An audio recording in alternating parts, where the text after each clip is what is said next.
Hello everybody, my name is Boulevard, and welcome to the Glory in Navori April Open for Legends of Runeterra. We're going to be kicking things off here with some top 64 action between Eclipsum and Puffball Panda. Puffball back on her signature Echo after the deck had a rather poor performance for her at the Glory in Navori Brawl, just really unable to find Echoes in that tournament in particular, but apparently it has been working out well enough for her that she's willing to run it back. I would assume a 9-1 Swiss record out of this player, so expecting big things on the comeback of this deck.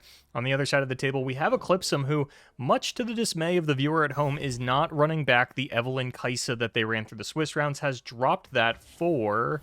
Let me see if I can actually identify the deck that replaced it. Samira Leona. So no Samira through Swiss for Eclipsum, is now playing it in Top Cut, but we're going to start things off with the Gwen Quinn Vayne. Some players switching up the, sort of the lineup of champions for a list like this, but getting some early predictions out of Puffball, and I do not believe we saw an Echo there in the early prediction. Again, that's going to be a really big focal point for Panda here as she moves through the early game. It's just finding that Echo, because while Echo is a little weirdly positioned in the metagame currently, Puffball being the only Echo Jinx player in Top Cut, Duckling did make it through the Swiss rounds with Echo Teemo.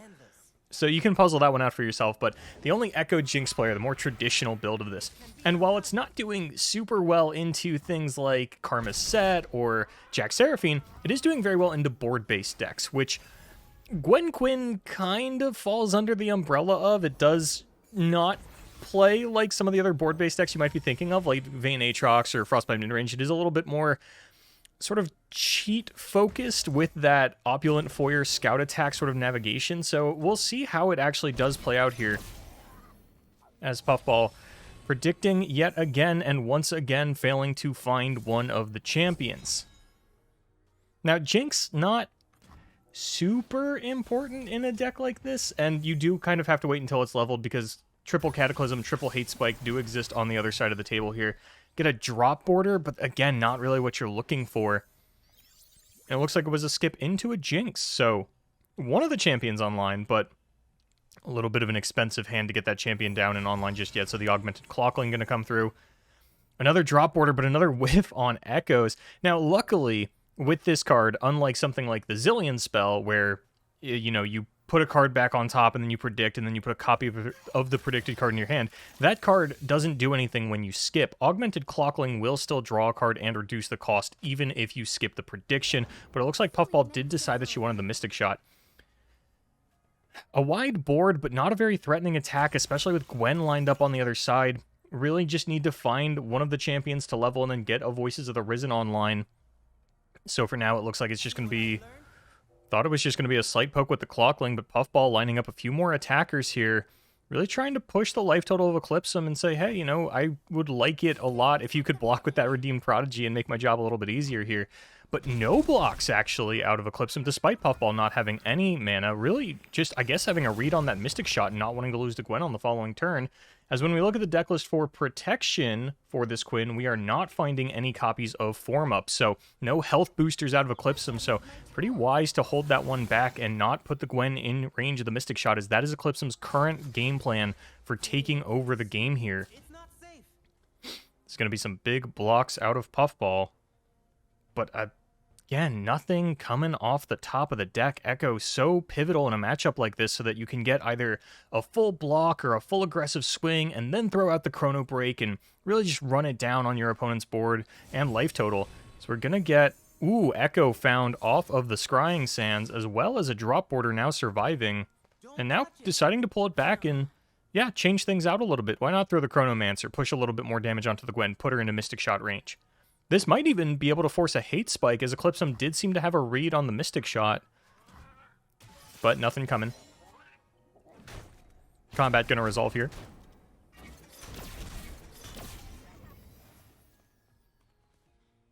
Priority back over to Puffball, who is just going to pass, and Eclipsum has the mana advantage. Would be worse for wear should a pass just come through, so going to throw down Quinn. 2 Mystic Shots available for Puffball. Could also develop the Jinx, but then would have to overwrite a unit when Echo comes down, so instead going for the Mystic Shot onto the Gwen. The full mana Mystic Shot for what it's worth, so the 1 mana going to hang back in the hand thanks to that Augmented Clockling. And we're moving on into the next turn. I imagine you just open with the Echo and kind of go from there. It is a little rough that Echo does only have 3 health, so will still be susceptible to Hate Spike. Luckily, though, Cataclysm not really a worry now that Gwen is out of play. So even if Eclipsum does go for a Cataclysm, it'd have to be Quinn into the Echo, and then you feel like you're getting a better end of that deal, as you will be able to get your free time trick off, maybe even find a Voices or a Chrono Break to try to win the game on the spot with just a normal full send my board of 2 attack units and rally. But see how it plays out. Eclipsum not in a phenomenal spot as things stand. It is always very concerning when your opponent finally gets the Echo down, and now for the rest of the game you have to really worry about, okay, yeah, you know, if I block the full, like if I trade my full board, then all of a sudden I'm just straight up losing to the Chrono Break. But if you're a little bit too whimsical with your blocking, is probably the best way to put it, and you don't block enough, then you're just taking more and more damage. Now, the lack of Absolver, thanks to rotation, does make it a little bit easier to play around the Chrono Break. You're not kind of getting forked in that direction where, oh yeah, you know, I didn't block enough of the board because I didn't want to get rallied on by Chrono Break, so now I'm just really susceptible to an Absolver finish. That's not really the case anymore. Looks like Puffball maybe trying to bait Eclipsum into blocking with the Eternal Dancers. Does have that Mystic Shot to finish it off, the quick attack. It would be so disastrous for Eclipsum if they do line up this block. I think they really need the Gwen on the next combat, and they're going to line it up, lock it in. This was risky. I mean, there are not just Scrying Sands and Mystic Shot, but Quicksand as well in the list of Puffball. So very unlikely that, at the very least, this Dancer was going to kill the Echo, but perhaps Eclipsum really just valuing getting, like, keeping the Scouts on field, not taking 5 damage. As they would be down to 5, and then actually would be dead if Puffball could find another Jinx, so that we had Mystic Shot get excited. Quietus, yeah, a little bit of an awkward card this meta, and in this matchup, but gonna find a target in the Augmented Clockling. Not bad for Puffball when we're looking at the predictions here. I don't like the Forsaken Bakai, although I don't hate it because it will just predict your next draw, and you can throw it on board here so that, you know, you've got 6 blockers. Really don't feel like that is necessary. Jinx getting you a Get Excited is okay, but I don't know that you're necessarily in a position where Get Excited removal is going to keep you back in the game, but Puffball does want to go for it. Taking that over the Voices, which would almost certainly be game-ending, should we find another piece of the puzzle. I'm actually just going to top deck the Voices anyway, so going into combat now for Eclipsum, looking to take out the Echo. The rally does, or rather the reacquisition of the attack token thanks to the scout attack does give another token over to the Opulent Foyer. And Echo goes down. And this is where it's so rough to play against this deck, because now if Puffball finds Chrono Break, it's just game over. With the Voices, the full Revival, nothing Eclipsum will be able to do. And there is the Chrono Break off the top. Puffball shouldn't have any problem picking up this game. A snap pick on that Chrono Break. And now Eclipsum really can't fight through this board, right? Even though they're still pretty wide, they've got the attack token and 7 mana. Eternal Dancers comes down. That's going to be reviving Gwen. So normally this would be a lot of damage, but Puffball can absolutely just trade off their entire board, Chrono Break it all back. They'll get everything plus Echo, plus whatever else died this turn. I know there were 5 units at the start of the round. Now there's only 3, plus the Voices that was played. So yeah, this is feeling like a victory here in the next couple of seconds. Eclipsum just has to figure out their attack order, and then Puffball has to, you know, just line up blocks, ship the rally, and with only 1 man on the side of Eclipsum, that should do it.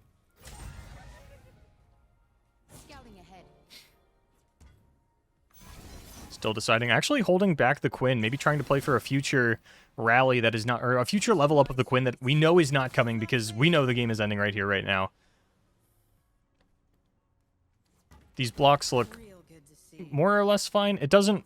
You can sack the entire board, Puffball. You can just let them all go. Pushing damage onto your opponent's units at this stage of the game doesn't really matter, because you are rallying, full swinging in, and then just swinging in again next turn. But Puffball trying to play perfectly, which is a good habit to get into, even though it doesn't necessarily matter in this particular instance. You know, in other games it might matter. And the sort of consequence of this style of blocking is that we're going to only be left with 1 health on the drop border. It's not going to get revived. So I would have preferred a full sack on the board just to get everything healthy again. I don't really see a point in leaving this drop border at 1 HP. Maybe Puffball lost track of how many units had died this round, but could have checked the sort of score sheet for that. Score sheet? What do I want to call it? History? Yeah, like the round history. So there are all those units I was talking about, plus the voices that died this turn. So a little bit of extra damage pushed on the drop order. I really preferred the first line of blocking that she had, but again, does not matter in this particular instance. We'll be taking the win anyway, as it looks like this full swing, if we block the 2 strongest things, it looks like we're still taking 14 damage. So Eclipsum falling here in game number 1 to Puffball Panda. And I really made it sound like it was the end of the game. But of course the players still have to lock in their actions, and that's going to be boom. It's so slow. Pop, pop, pop, pop, pow. Classic.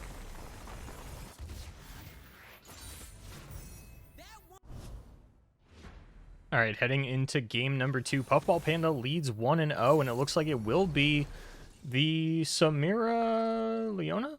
Samira Leona. I think I said Samira Fizz earlier, but it is Samira Leona. Do I have it written down as Samira Fizz? I don't. I don't know where. Maybe I didn't even say Samira Fizz. But it looks like it was the Karma set that was banned by Puffball, and it was the Fizz Samira on the side of Puffball that was banned by Eclipsum. So we will be moving into Samira Leona versus Ash LeBlanc, and then should Puffball lose this, it's going to be Ash LeBlanc versus Gwen Quinn Vayne. It's looking pretty good for Puffball to try to pick up this series. Frostbite midrange should do pretty well into the list that Eclipsum has left. That said, the opener, a little questionable. Looks like we're going to keep a Brittle Steel and a Trifarian Glory Seeker. Omen Hawk on 1, nothing to sneeze at either. And that Reckless Trifarian, I'm not going to lie, I haven't seen the Reckless Trifarian really maybe take over games in the way that you would kind of hope it would. And I'm not sure that I've seen it outperform the Avaros and Trapper that everybody's been cutting. But we'll see about this game. A solid opener from Eclipsum. Looking to push 6 damage here on the opener unless Puffball feels like just sacrificing the Omen Hawk. It's always a bit of a question when you have this early game blocker. Knowing that because there isn't really a lot of removal out of Eclipsum, you know, you might be able to block something heavier like a Ravoon or a large Sun... not Sun Disc, but it's like a disc. Sun Guardian. Sun Guardian is disc-shaped. Anyway, so you could block a Ravoon or a Sun Guardian down the line, sort of get more value out of the Omen Hawk, but because this is a Samira list, you know, they do have the option to just, like, pick it off with a Chaff unit thanks to Samira's spell a little bit later on. So Puffball going to stay at 17. Might need to aggressively use a Frostbite spell here and pick something off with the Glory Seeker. The fact that we don't have any blockers is a little concerning. Really just at the mercy of what Eclipsum wants to develop here. But, you know, even if you don't go in for an attack here, you're still pretty much guaranteed to take 6 on the open. So I like the attack here. Going to trade off the Glory Seeker. Does make it harder to get Brittle Steel value, but hopefully this Bloody Business can carry Puffball through the next turn. A second Bloody Business, and I believe we're only at 2 out of 4 on Reputation, so the first one will not activate the second one, but Puffball needs to find something that can block, and a Twilight Protector prevents the Sun Guardian from going down to the Bloody Business. Things not looking good for Puffball here. Really going to have to use it on a very secondary target in this Sun Shield Bearer. The names on these things are not... I mean, like, they're kind of intuitive, but it is easy to mix them up. And it does always throw me off that it's Twilight Protector, not Twilight Protector. But, yeah, Puffball almost certainly going to have to use a Bloody Business here. Take out the Shield Bearer. Just try to preserve as much health as possible. Luckily, Pale Cascade not going to be enough to get Eclipsum's unit into the range of this. And 8 damage still not what you want to be taking on turn 4 as you go down to 9 here.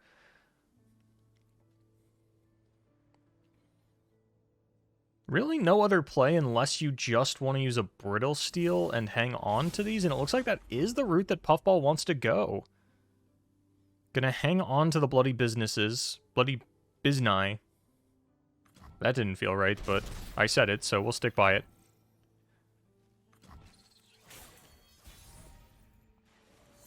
Another Trifarian Glory Seeker, and just cannot find a blocker. Puffball Panda, and honestly, Probably, I was going to say probably going to have to use a Bloody Business this turn just to activate Reputation so that you can, you know, if your opponent develops, then you can throw down the Incisive Tactician. I was going to call it a Trifarian. It's got the color scheme of a Trifarian. But I think Leona here is going to seal the deal for Eclipsum. Puffball unable to find a sort of a playable unit in the traditional sense of being able to, you know, play the game in the way that you would like. Now, we do have Bloody Business for Leona, which I think has to get used here. But if there is a Pale Cascade, that is an absolute disaster. To play around Pale Cascade, Puffball could Bloody Business with the Reckless Trifarian and pre-commit the Here to Help, but it is going to work out. No Pale Cascade coming out does mean the Leona is gone, but Eclipsum is still threatening an insane amount of damage, and it might have been, you know, a good idea on Puffball's end to use the second Bloody Business last turn as well to take out the Sun Guardian once Eclipsum showed that there was no Pale Cascade. Might coming through, but without anything coming off the open, Puffball does still have a potential line here. And even Noxian Fervor not going to be enough to stop this, as it would just get the Here to Help out of Puffball's hand, but Eclipsum doesn't even have that. That said, though, Puffball is now out of interaction for Noxian Fervors and is just down to 6, with Eclipsum not going for a development there, and just trying to push through a Might Lethal. You have to wonder about what is sitting in the hand. Is it Noxian Fervor? If so, how many copies? Here comes another Sun Guardian, this one not Daybroken, so I think multiple Noxian Fervor is a very real possibility for Eclipsum, given the way this one has been played up until this point. Puffball doesn't have the mana for the Incisive Tactician at the moment. Samira comes down as well. It's looking better for Puffball to not only survive, but maybe even start to turn this around. Ash off the top. Is that better than Incisive Tactician? Probably not, but Puffball might be able to end the game this turn.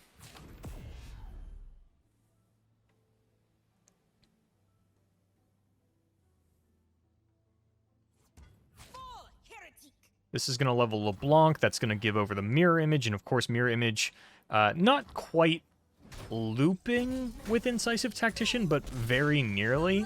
Just being able to, you know, throw it down onto the Tactician, rally again, attack for 15, get another mirror entity or mirror image, whatever the name of this spell is. I keep wanting to hover to check, but I am recording over a VOD that I shot earlier, so I can't actually hover anything. Probably should have done this live, but my mouth was not feeling the best yesterday. I burned it on a burger last week, and I am in... It feels like the final days of recovery, but who knows for sure. Leona coming down, though, does completely shut down the Incisive Tactician line. No longer a good play, and it looks like this was the top deck from Eclipsum. Really fighting for their tournament life here, doing a good job to stay in it, finding their champions when they need to. And now things looking very awkward for Puffball, who does not necessarily have to develop a blocker, but you probably really should. And honestly, I think I still just like running out the Incisive Tactician. You know, you don't really get to make the most use of the rally, but I think that Ash is going to do a little bit better for you in the later stages of the game. You still have the mirror, like, Incisive Tactician isn't dying to anything on Eclipsum's board, and it does give you a little bit more resiliency against Might, and because Eclipsum did throw out that Might sort of like willy-nilly going for lethal, I think it's... Oh, okay. I was going to say, I feel like you have a soft read that of the last two cards, there's a good chance that it's like Might, Noxian Fervor, or at least one of them is a Might or a Noxian Fervor, but one of them turns out to be a Solari Shield Bearer. Our strength is yours.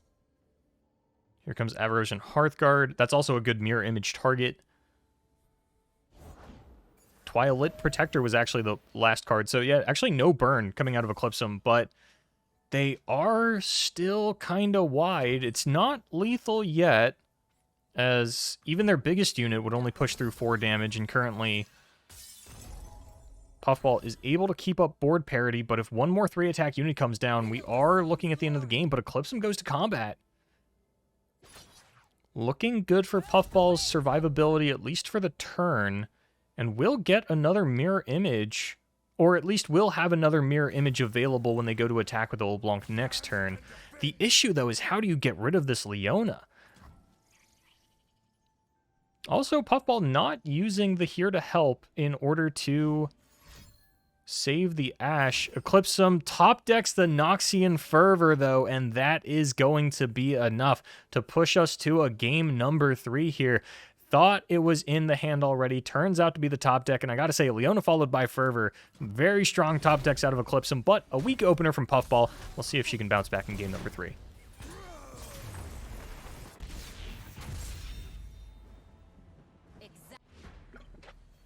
Oh man, it's so hard to find a groove in solo casting, but we're in the top 64.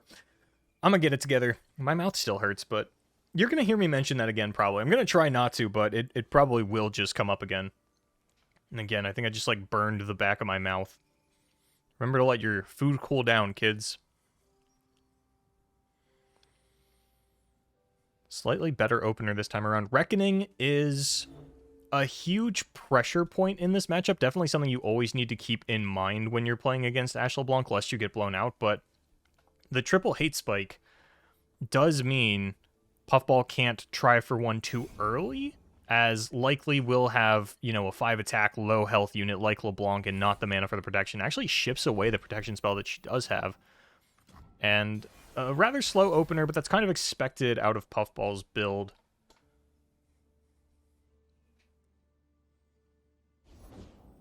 Redeemed Prodigy, a strong opener for Eclipsum. And we're getting those hallowed stacks straight away. 1 in the chamber, 4 damage on Puffball's Nexus. And Puffball doesn't seem to have a very good response. Okay, you know what? I really like having the double Reckoning because it does give you the option to kind of just throw out the first one for not much. Like, if Eclipsum plays a unit here and then develops on their attack token, I don't care what it is, I think you fire off the Reckoning. I don't care if it's like a 1 or a 2 drop and you think they can redevelop afterwards. Just throw out the Reckoning, especially knowing that you're going to bank 1 spell mana on turn 4, so you could throw out a second one if you need to on turn 5. Blinding Assault doesn't mean much because Puffball actually does have the Elixir of Iron to protect the LeBlanc, but I mean, even an open attack from Eclipsum here is 9 damage. I don't think you needed to get fancy and go for the scout attack here. I think it would have been better just to full send everything.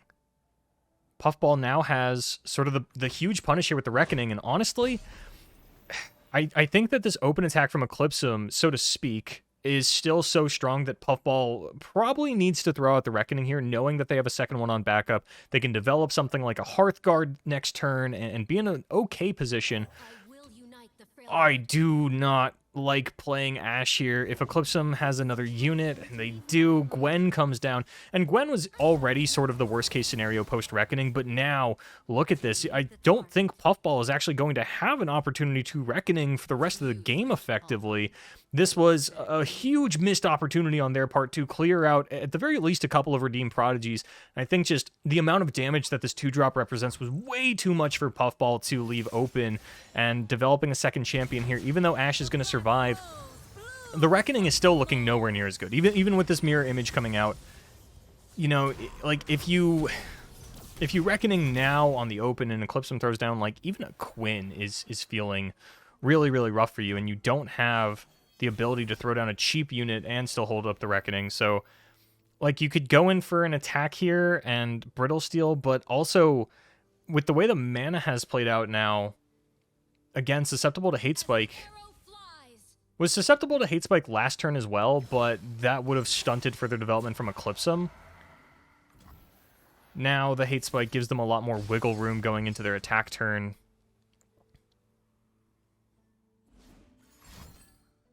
And the Hate Spike was there? I didn't see it. It looked like that was the draw for turn, but I was only kind of half paying attention. And it rolls Elusive. That is going to be nigh impossible for Puffball to deal with, and I think they're forced to throw down the Hearthguard here. Otherwise, this will just be lethal on the open attack. There's at least 3 Hallowed units in the death pool, so Gwen will go up to 6 attack plus her Drain ability, and now it's really on like a Harsh Winds top deck to keep Puffball in this one. That said, though, you know, does Eclipsum go for the open attack, understanding that, you know, there's brittle steels and flash freeze and harsh winds, but it's only one flash freeze, it's only one harsh winds. I like the open attack from Eclipsum, you know, not playing into the Reckoning, as there are more copies of Reckoning than there are harsh winds. And Puffball doesn't find the Frostbite, and that means that this is going to be the end of the game, and Puffball Panda eliminated from the top 64. Redemption for the Echo Jinx from the Glory and Navori Brawl, but now the Ashe LeBlanc is the deck letting her down. So hopefully at the next Open, you know, the Ashe LeBlanc can make the comeback that the Echo Jinx did, but that is going to be Eclipsum moving on to the top 32. Straight away into the top 32, we've got Morpice 121 versus Eloint. Morpice being widely considered one of the best players in Oceania. Eloint, I think, is also from Oceania, but honestly, don't quote me on that one. There might be someone with a similar name. I'm not thinking of Ianamore. I know that much, at least, but I feel like Eloint is... I want to say at least not from the United States. Maybe they're Canadian, and I'm just thinking Oceania then. But... back to the matter at hand, Morpice here on the deep, up against Eloint on not Samira Leona, but Diana Leona. A lot of players making the adaptation coming into this event, understanding that Samira Fizz, like Leona Samira rather, is a deck with Samira in it, while Samira Fizz is a Samira deck. And so you don't lose a lot by taking the Samira out of the Diana Leona, or out of the Leona Noxus rather, but you gain a lot by still being able to run another Samira deck in your lineup. In this case, Eloint going with the traditional Samira Fizz, rounding out their lineup with Akshan Varus. So I guess just kind of trying to run all three Samira decks as best they can. You know, Varus, Samira sort of being the third one. Of course, Akshan Varus, very different than Samira Varus, but Morpice on the deep is an interesting one because deep has been kind of hovering around playability this season, and Morpice is someone who has brought deep to the top cut of seasonals in the past, even in metas where people didn't necessarily think that it was a good pick, and now that it's a little bit more known, a little bit more refined, you've got other people building the deck as well. I think Morpice is in a pretty solid spot and has a very thematic sort of feel to it, you know, actually has both of the skins associated with the current board. I believe it's Worldbreaker, Nautilus, and Maokai, as well as the Worldbreaker board. But Eloint is going small and wide, and with the ability to get quick attack on the Diana with the Challenger means that the lifesteal will not be coming through, and Eloint is going to continue to really solidify their lead in this game. 10 damage on turn 4. Down to 4 on the side of Morpice. No playable unit to follow up this Maokai on the following turn to try and regain control of the board. Here comes a Mega Tusk, but I don't think Morpice is anywhere near being deep, and so that healing unlikely to come through anytime soon. Ravoon coming down as well just continues to push the issue here, and I mean, currently Morpice barely survives an open attack. Sort of will force the vengeance off of an open, and then either a Might or a Noxian Fervor does just spell the end of the game here. Not just that, but there's also 1 Brother's Bond and 2 Moonlight Affliction in the list from Eloint. So, and now the Radiant Stellacorn even turns off the ability to go for a Devour Fish. Sorry about that there. Lost my mouse on screen, but everything playing against Morpice here, not able to punish the development because it's specifically a Stellacorn, so now the entire board has 4 HP. And also, there's still just Moonlight Affliction mana on the side of Eloint, of which, again, they do main 2 copies and will take away 2 blockers, so I can't imagine Morpice living through this. Instead, it's going to be Diana, but that is more than enough, and Morpice, there's not even 3 minutes off the clock yet, and we are already headed into game number 2. Absolutely insane showing here from Eloint.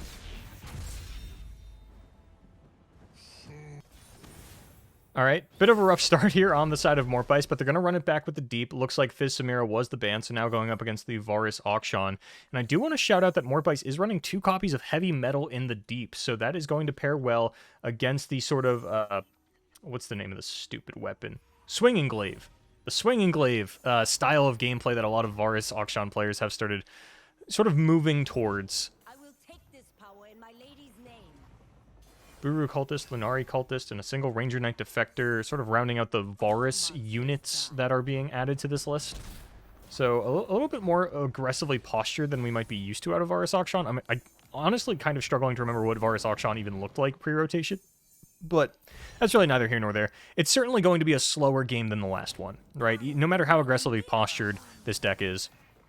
it's not going to be enough to end the game on turn 6 like we just saw, as Morbice going into turn 4 considerably healthier than the previous game. Akshan comes down. Morbice has options to try and deal with this. Could wait to go to combat and then undergrowth it, but might want to undergrowth it at slow speed so that they don't get the challenge off, and we can choose to at least trade with this unit elsewhere, get a little bit of life back, maybe go down to 16 this turn. Heavy metal, there are weapons that you can be saving for, right? There's 3 copies of the Darkened Bloodletters, 2 copies of Swinging Glaive, as well as Varus, which Varus is definitely one of the Darken where his bow on another unit is threatening, so it is going to be the slow speed undergrowth. Is this thing even called undergrowth? Am I just making that up? No, it is called undergrowth. Good job, Boulevard. And a resolution. Oh, and now the Swinging Glaive onto the Merciless Hunter does mean absolute maximum heavy metal value, and the chances of Eloint going for the momentous choice rather low. You'd have to assume that would have been used to save the Akshan. And now Morbice in a commanding position. Eloint down to just 4 cards in hand, as well as very high countdown count on the Warlord's Palace. And Morbice going to be able to hang on to this Deadbloom Wanderer going into their own turn. And now a couple of options. Maokai, float a bunch of spell mana, throw down a Jaw Hunters, try to sort of force Eloint into passing their turn. But it is going to be the Maokai coming online. Very far away from leveling. Nothing to play this turn to get a little bit more value out of it. And the Varus does come down, so perhaps a little bit of a punish. Morbice going for this rather than a Jaw Hunter's pass line. But, has the Maokai online. And there are a fair amount of things that Eloint can actually do to deal with this. Not only are there 2 Furious Wielder, there's also 1 Desert Duel, which of course will buff the Varus rather, so that it is in Maokai killing range. And now it looks like it actually will just be Varus's Piercing Arrow to give the challenge over. When all is said and done, Morbice going to go and stay at 20. Eloint, still not a lot of cards in hand, though. Morbice, unfortunately, though, not able to find a Devourfish target this turn, unless they want to commit Undergrowth as well. Could redevelop the Maokai as well. Eloint not showing one of their fast speed tools to deal with that could mean it's another safe line in Morbice's eyes. The first Maokai you can be a little greedy with, right? You're playing 3 copies? Question mark? You're playing 3 copies, so you can go ahead and throw down that first one, kind of try to bait some removal out of your opponent. The second one, I think is still fine to use as an engine. I'm also not sure that this is a matchup where you are looking to your Maokai win condition as a plan B or even a plan C as much as you are in some other matchups like Karma Set or Jack Seraphine. So it is going to be Salvage to kick things off. And then still more options. Going to be Jaw Hunters this time around. Probably try to take out that Varus on the following turn. Chain of Corruption. I don't know why I keep calling it Varus's Piercing Arrow. But the Chain of Corruption going to come out here just to sort of count down the Warlord's Palace a little bit more. As we go back into Morbice's attack token. Open attack was looking nice, but the development now possibly looking even better. That said, though, Morbice has not tossed a lot this game. They've got the Jettison in hand. They've got another Undergrowth. Deadbloom Wanderer came down, but, we haven't seen, a multiple run out of Dredgers. We haven't seen Sea Scarab putting in any work just yet. And a Quicksand is going to completely undo the efforts to try to take out this Varus. Will at least knock a little bit of attack off of Varus, as, that is how Varus works. Once he strikes, he loses the attack bonuses. But again, it is just Eloint sitting at 4 cards in hand with a healthy Varus, and Morbice kind of a clunky hand, and this is one of the things that has turned a lot of players off too deep. But that said, Morbice still at 20 life. Very unlikely that they're going to be dying anytime soon. This is certainly another one. Any Akshan deck has been severely impacted by the rotation of the Absolver, right? Even though Varus can really get up there and put a huge chunk in your opponent's life total, if you were looking for one-shotting, you kind of had to go for Absolver. Absolver returns. And apparently Morbice is just tossed and drawn more than I thought. I think the salvage is something I kind of disregarded. But a smooth Expanse's protection going to stop the efforts of the Devourfish. And now Eloint going to pop the Warlord's Palace. Akshan is now leveled. We get a predict and a draw.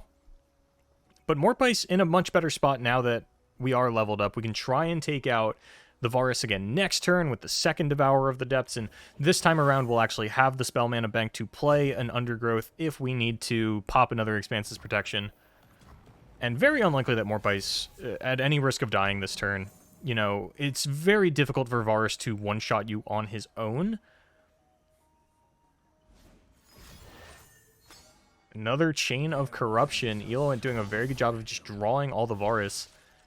But still, this feels more like a board control play. And yeah, even here, not pumping any further. Varus isn't leveled, so the Overwhelm's not there just yet. And unwilling to even try to push the damage. So Devourer of the Depths goes down, but ultimately it's just more time for Morpice to try and redevelop and maybe get this Maokai online and start to try to take over the board with the saplings. At least push damage into things so that Undergrowth can pick something off at a later time. But Devourer of the Depths still looking like an okay play to try and take aim at that Varus. And Maokai gonna bait out some removal. Here comes the Desert Duel. A little unfortunate. Was probably hoping for something like a Furious Wielder so that it can't be used in response to the Devourer of the Depths, but you take what you can get, and the one Desert Duel is now gone for Eloent. Of course, I feel like a Nautilus would just blow this matchup wide open. Like, as soon as Morpice finds Nautilus, this feels like game over. And they're already deep, so they don't have too many cards left in deck, right?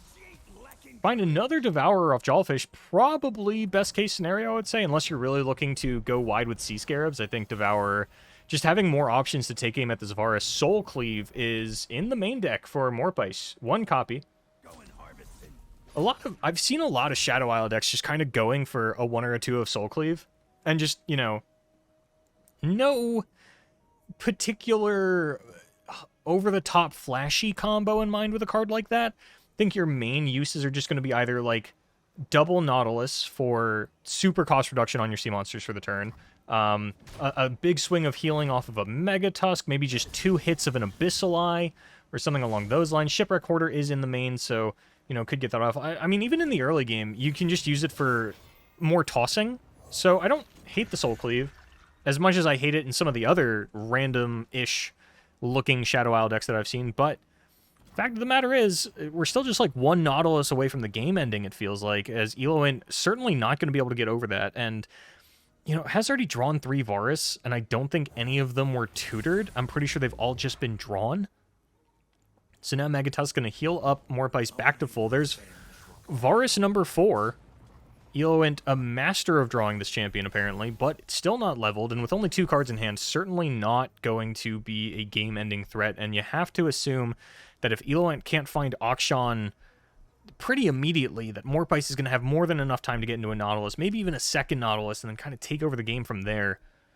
But even that, it shouldn't come down to that. I think Morpice, with this Lore of the Depths, being able to run out 2 Devourer of the Depths in the same turn, going to be more than enough. Finally get a Varus level up. It's really just been Chains of Corruption that have been proccing the Varus in the first place, and yeah, here comes Varus number 5. Tutor to the hand. But again, I don't think you're too worried about Varus solo ending the game. That said, it is going to get pretty scary, pretty dicey, and up there. 3 activations of the Chains of Corruption left if you want to.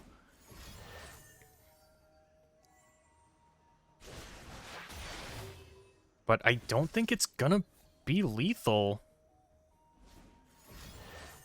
The most amount of damage that Morpice can push is Varus's attack -6 +4. So yeah, Varus's attack -2. Varus is not getting up to 22 attack. So it is just going to be a kill onto the Sea Scarab. A good amount of damage pushed into Morpice, trying to set up for a potential 2-turn lethal, but that's really as much as Eloent could have hoped for at this stage of the game. And now, probably just going to get Varus number 4 devoured here. And that's actual death of Varus number 2, so only 1 Varus actually remains in the deck for Eloent, and it is the one that was just shuffled away by the Chains of Corruption. Abyssal Eye going to come down as well, and even without Nautilus, Morpice finally feels like they've gotten on board enough that this should be the end. Here's yet another Devourer of the Depths from Morpice, who's just going to go in for the open attack. Probably could have forced the issue for lethal by running out the 2 Devour Fish, but probably doesn't really feel like they're in a losing position. And again, worst comes to worst, has the sort of a soul cleave onto the Mega Tusk line for a quick burst of 6 healing. Going back to 18, yeah, Eloant certainly can't deal with that.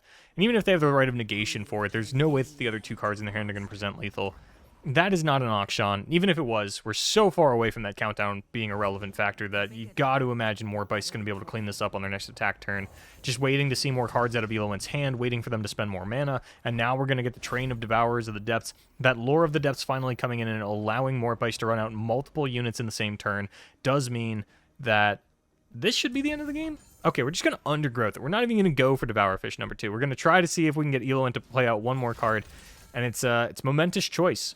So now, certainly, the Devourer of the Depths can come down, and a strong open attack from Eloant, or from Mortbite, rather, will push us into a game number 3. Doesn't even need to develop, actually. The open attack here going to be more than enough, but getting the style points, showing off how many Devourer of the Depths Mortbite has had. One for every Varus, it seems, and it looks like the Sea Monsters prevail on this one. A little bit of a sad emote there from Eloant, and Nautilus really late to the party, but does come to the hand as 39 damage pushed into the Nexus, and Mortbite pushing us to a game number 3.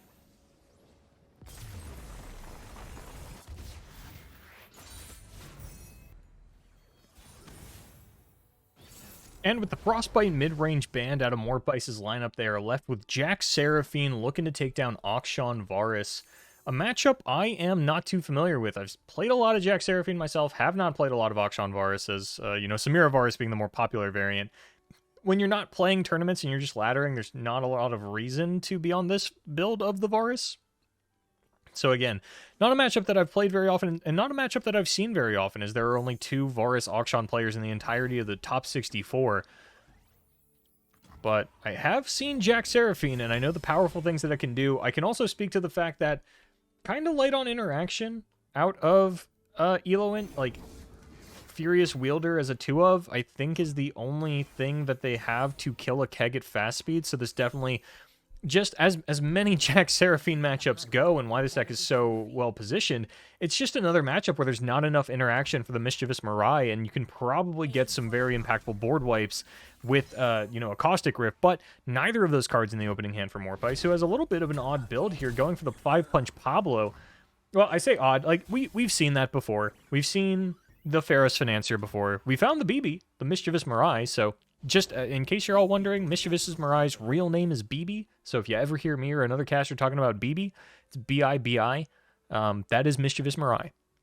Also, because if you make me call her Mischievous Mirai, I will call her Mirai Great Mother 70% of the time for some reason. I don't know, I think it's just the hair. She's got grandma hair in my eyes, so I think of her as a great mother. Like a grandmother almost, you know what I mean? Anyway. A little bit of a lull in the action. Mortbite again with the heavy metal, like we saw out of the deep deck, and this time I'm going to throw out the Jack spell, actually, at an unsuspecting Akshan. Funny enough, only 2 Jack, but the Jack spell's still in here, and sometimes when you cut down on from a champion from like a 3-of to a 2-of, it's because you don't like the champion spell, so it is just a little funny. I understand that, like, it's still a good card, but to see the risky venture replacing a Jack entirely is a little humorous to me, as someone who has had to watch 10,000 hours of Legends of Runeterra. I have to find humor in the things where I can, and that one was a little funny to me. That said, board position rather neutral. A little bit of a life advantage for Eloant, but one that doesn't feel significant. A 1 mana advantage, also not super significant. So the Augmented Clockling is going to come down and has the option to find Seraphine or a second Heavy Metal. Eloant, of course, aware that Heavy Metal is in the deck, going to have to be very careful how they play with these Swinging Glaives. As well as, I mean, not even just the Swinging Glaive, right? You have to be a little careful about your Darkened Bloodletters if you're trying to, actually get those Dark Enthrall out, or throw down a Zolani to try and push through a lethal. Gotta be careful about where you just place those, and here comes the Bloodletters. Will Mortbite use the Heavy Metal? This isn't a very high priority target, but sometimes you just like the idea of a 2-for-1, regardless of maybe how low value it seems on the surface. Like 2 mana to kill a 3-1, yeah, sure, whatever, but I think getting the Bloodletters out of there, especially while your opponent has a Warlord's Palace, because if there's a second Bloodletters, then, Eloant has the ability to really juggle those weapons between multiple units and hyper-accelerate those countdowns. Something to keep in mind. But Mortbite Looking over their options. Has a second Mirai, Mischievous Mirai. So, could throw one down here. Nothing on Eloant's side is currently threatening the life of it, but it is going to be the 2 mana Heavy Metal coming down, taking that 2 for 1. Going into Eloant's attack turn. Lunari Cultist now coming down. Getting a couple of gems over to Eloant, going to continue to hyper-accelerate that Warlord's Palace in a way that we haven't seen since the Sivir Akshan days of old. And here comes Akshan as well. Morpheus has the option to try and take this out with the Heavy Metal. There is still mana for some other things there. Going for the Pablo, actually. Going to attune and create a prize fight. And just going to prize fight the Vagabond. This means Akshan is going to level. I mean, Morpheus does still have 1 mana. You know, could still throw out the Heavy Metal here. Maybe just seeing if Eloant will commit 1 more mana. It's not going to be the case. And now a gem on the open is going to level up the Akshan. Let's see what Eloant goes for here. I imagine it's going to be predict and draw. It's predict and draw 90% of the time, and I don't think a Sandstone Charger is looking really like anything here. So yeah, predict and draw makes sense. Kind of saw that one coming. And Eloant, what are you digging for, my friend?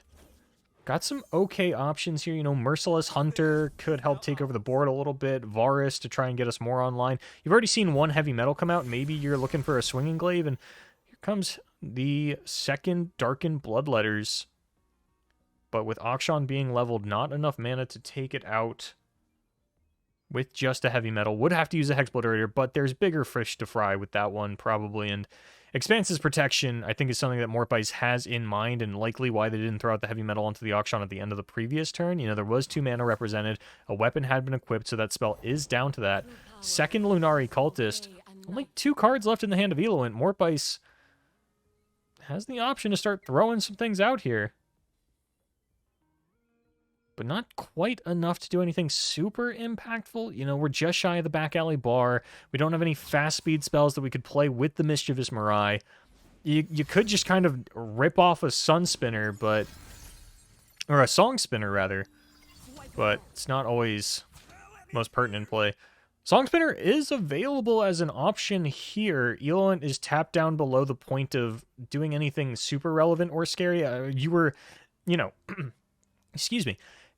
Pre-combat, when there was still 4 mana, you know, before the gems were committed, you could have been a little worried about your opponent, like, throwing down a Varus, although they wouldn't have had much follow-up for it. But now, Song Spinner looking more reasonable, not like a cut-and-dry, throw-it-out kind of play, but a more reasonable one.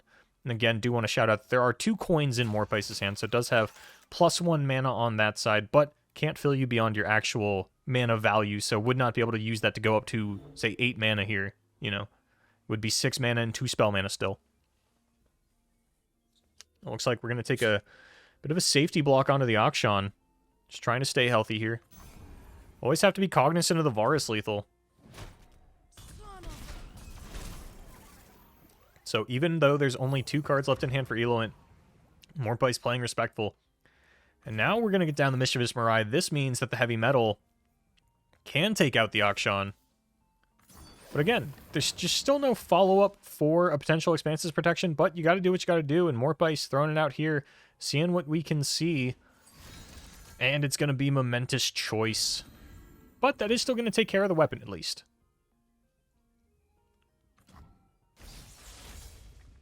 Coins not committed, as they would not have helped kill the Akshan, only could have gotten 1 more, so... But now things get really good for Morpheus. We're going into their turn. Eloant's down to 1 card in hand. You've got time to develop either a back alley bar or a second Mischievous Mirai. And Timewinder is actually a really nice pickup. That's that AoE you were kind of looking for. It's going to be a back alley bar into a Cythria, which, I gotta say, a beautiful target for Timewinder. But Eloant throwing out an Unending Wave, the single copy. Does now have 2 fleeting cards as well as a Varus. And the positioning of that Varus leads me to believe that that was one of the fleeting cards that was drawn there. It looks like it came out in between the Varus and the second fleeting card, so believe that means Eloent has a fleeting card Navaris still in hand. But Morpice has Hexbliterator, but if Eloent has a way to target, which they do with the Chains of Corruption, then can give +2/+2 and Spell Shield to all of their champions thanks to the Warlord's Palace. Morpice has an answer for that, but we'll see how things play out. I think Morpice is still in a rather fine position. It's going to look a little scary, and it does depend on things like Rite of Negation. There goes the Desert Duel. So yeah, confirmation that there is still a Varus hanging out in Eloent's hand that was tutored. Not a great top deck here.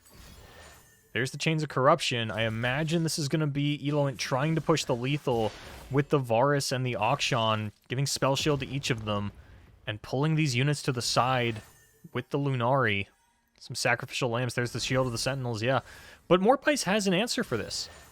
You know, the Hexbliterator can get up to 7 damage with the Keg, and as long as you Timewinder Varus and Auction, Kegs don't get consumed if the spell pops Spell Shield.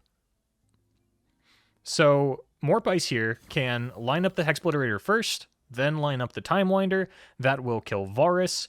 And then you still have a coin in hand if you need another spell because Eloent got it up to 9 HP with a copy of... what's the name of this thing? Momentous Choice.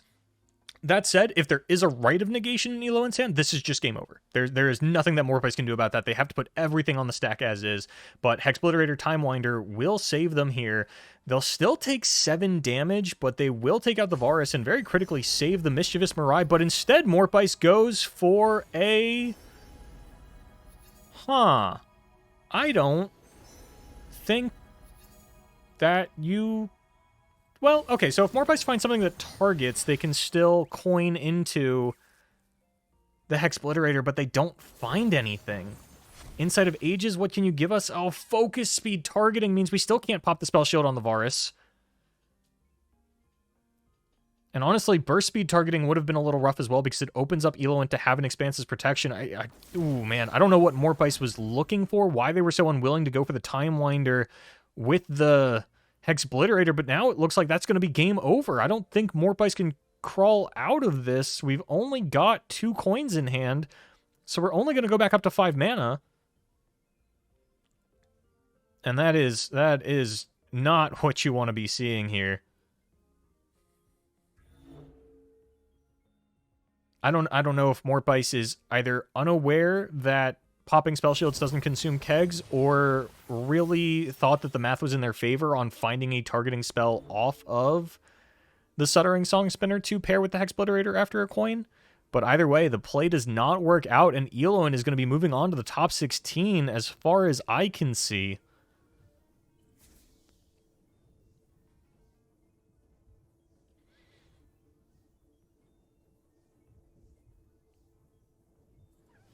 Yeah, and a surrender to Morpice, that is going to be them exiting the tournament in top 32. Eloent moving on to the top 16.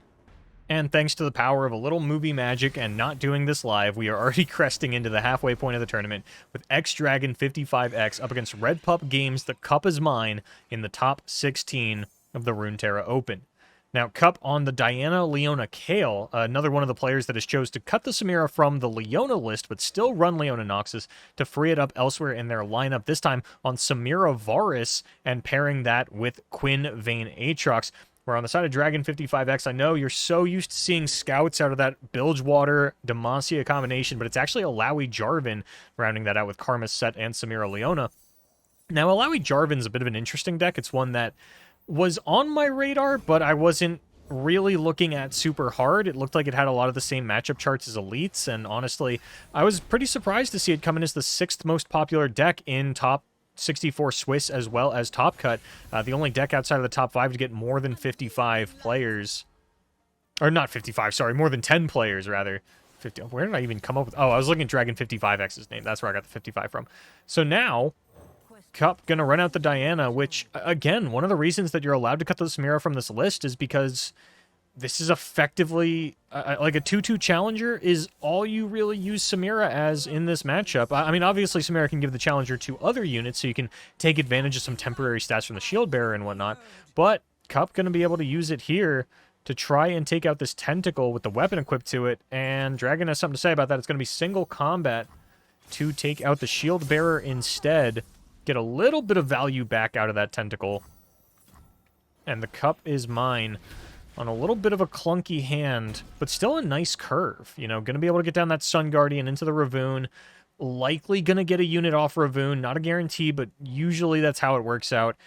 And then, I mean, double Might, double Noxian Fervor's an insane amount of finishing power. And one single combat is already gone from Dragon 55X, leaving only with 2 left as their other points of fast speed interaction. So these Mights, they could do exactly what you expect the card to do. Probably the best way to put it. And now a Sun Guardian will stop the attack from the tentacle unless Cup has another way to spawn or a form up in hand. It's actually going to be Tentacle Smash onto Diana. So the spawn comes out, although would have to trade the tentacle for the Sun Guardian, which Cup might be willing to do. I know that we talk a lot about how different archetypes can look in Legends of Runeterra, and while you see 2 Noxian Fervor and 2 Mights in Cup's hand, the Leona deck is very capable of playing to the board, and we actually get a Leona off the top for Cup. So I like the trade there because, you know, if you had the Leona in hand already, yeah, maybe you don't take the block and you just challenge it with Barrier on the following turn, but no. It's going to be Ravune this time around and actually doesn't get a unit, gets a Zenith Blade, so 3 Overwhelm spells in Cup's hand.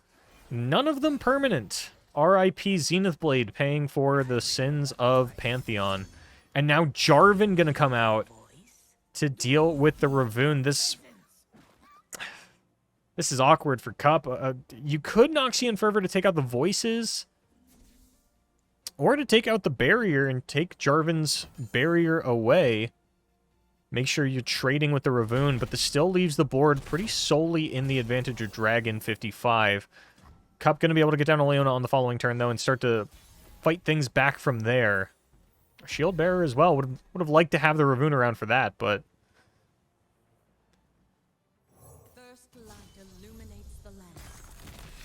Leona going to come down, stun out one of these units. I believe C's Voice as the tentacle is a 1-cost. Oh, its name is C's Voice. Honestly, I thought I was going to get that one wrong.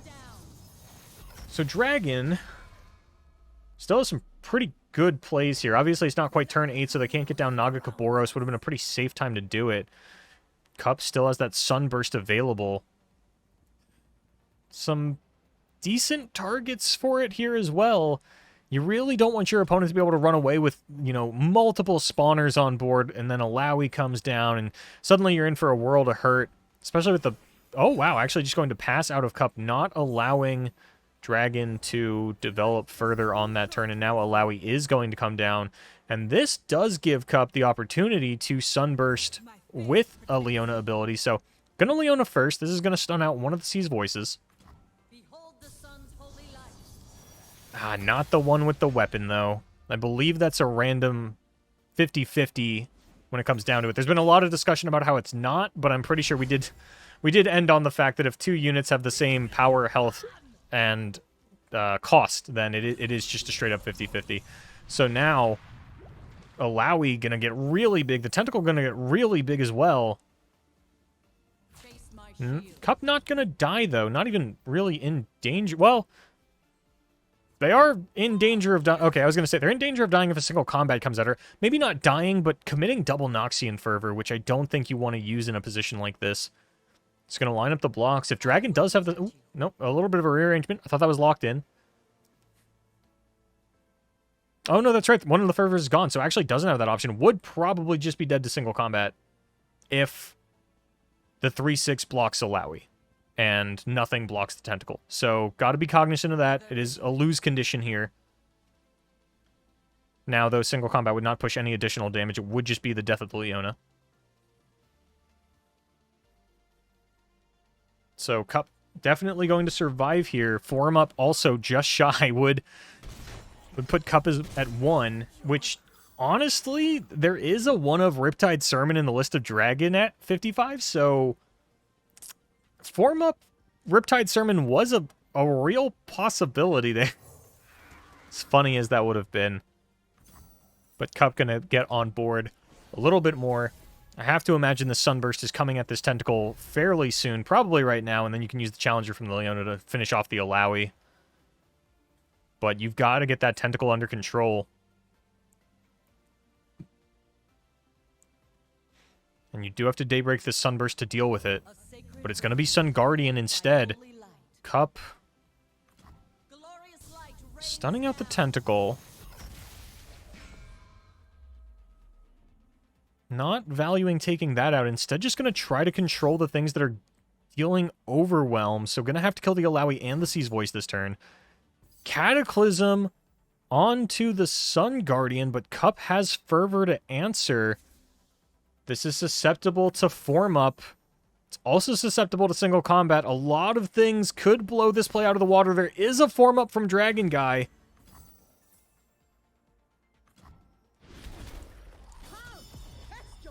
Cataclysm resolves, Alawi grows, and it looks like that's going to be game one going to Dragon 55.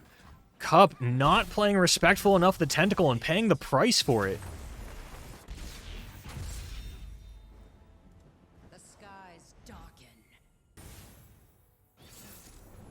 Cup's going to look for the reverse sweep here against Karma's set, widely considered to be one of the best decks in the game by many players, actually tied with Samira Fizz when we look at its top cut and Swiss round representation. Both decks putting up 23 players into the top 64. Actually, that's a bit of a typo on my end.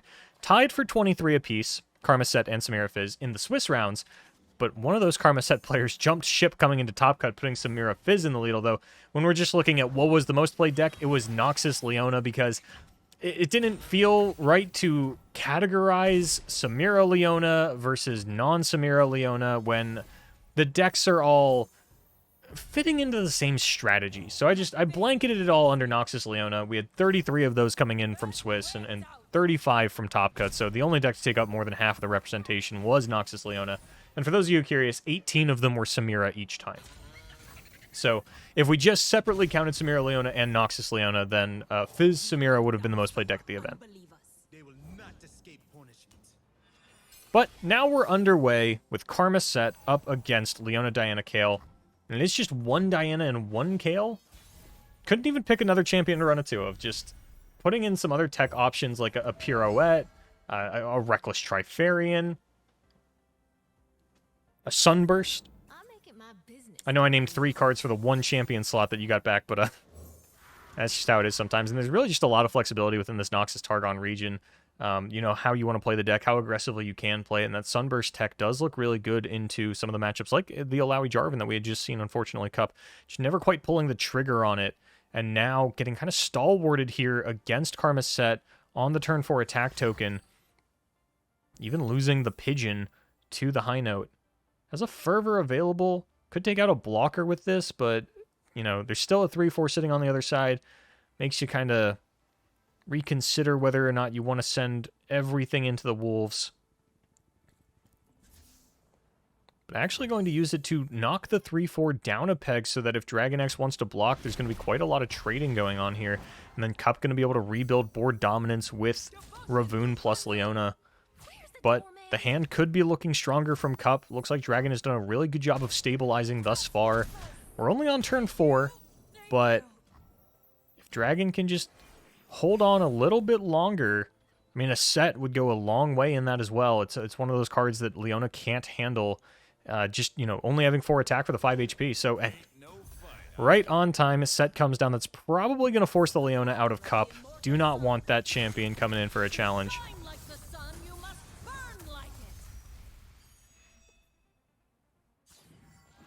And that is pretty likely to be the end of the turn after we get a little poke from the Acorn here. You know, Acorn's something that a lot of players started to drop out of the Karma Set, but Dragon 55 going with the classic build here. Going to knock down the cost of a spell again. Oof. Cup really loading up on these mites, but going to be able to stun out Set again. Place your bets at a reduced cost as well. Believe that's 4 coins in hand now for Dragon Guy, potentially effectively playing with 6 mana here. And things are not looking great for Cup, not even the mana to might this turn to try and kill the set, but coins coming out. And a Hexbliteration onto the Ravoon. Cup, you know, if Dragon wants to, only has to take 2 damage this turn. And Cup going to make the decision for them, take out the Acorn. And now Set is going to be unlocked if Dragon wants to go for an open attack and try to clean up the board just a little bit. Would make it susceptible to Leona on the crackback, though, so maybe not the most enticing play in the world. And actually just going to trade for the health pool of the Leona a little bit. No, going to high note as well to make sure that the Leona is taken care of. Luckily, the Pirouette top deck from Cup does mean they can kill the Set not in combat and actually take out this champion. Going to Sun Guardian first to get the Daybreak proc. Augmented Clockling from Dragon, and we are just 3 turns away from Enlightenment as Dragon continues to be at a very high life total. No Pirouette onto the Set, though. And a Sunhawk top deck. Not aggressive enough from Cup. These double mites are going to have to do a lot of work here. Luckily, Dragon with no coins, no Karma on board yet. Of course, wouldn't have really expected her to come down into a Leona, so could still be waiting in the wings. And with a reduced cost draw off the Clockling, Dragon feels like they're in a very dominant position, very likely to take a 2-0 over Cup here, who has just been struggling to draw the units necessary to get on board. And the kindly Tavern Keeper of Ionia comes down. That smooth mixologist. I don't know what it is about bartenders healing your Nexus for 3, but I'll find a skit joke in there somewhere eventually. Cup thinking about stunning one and dealing one to the Clockling, reconsidering, going to push one on the Nexus and stun the Mixologist.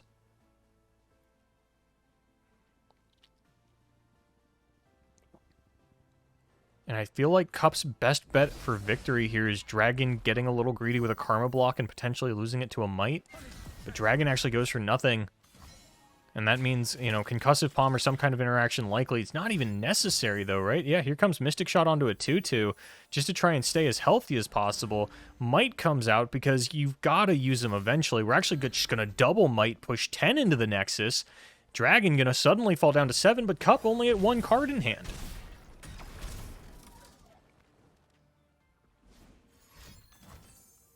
Aftershock to finish off the Sun Guardian. Cup is mine. Can you possibly even come back into this game?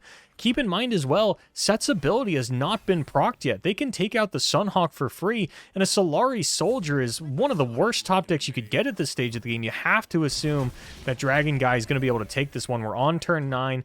Probably not going to play the Karma now because there is Sunburst in the main from Cup, so you don't want to lose that champion before you've had a chance to fire off a Place Your Bets with her Enlightenment ability on the field. So I'm going to wait just another second here while Cup thinks about their options. Is it worth trying to get back on board? Do I try to Daybreak this next turn? Should I just hit the concede button and go to bed or something?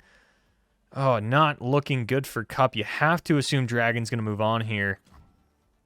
We'll get a pass into a Place Your Bets, which leads me to believe that Dragon does not have a Karma.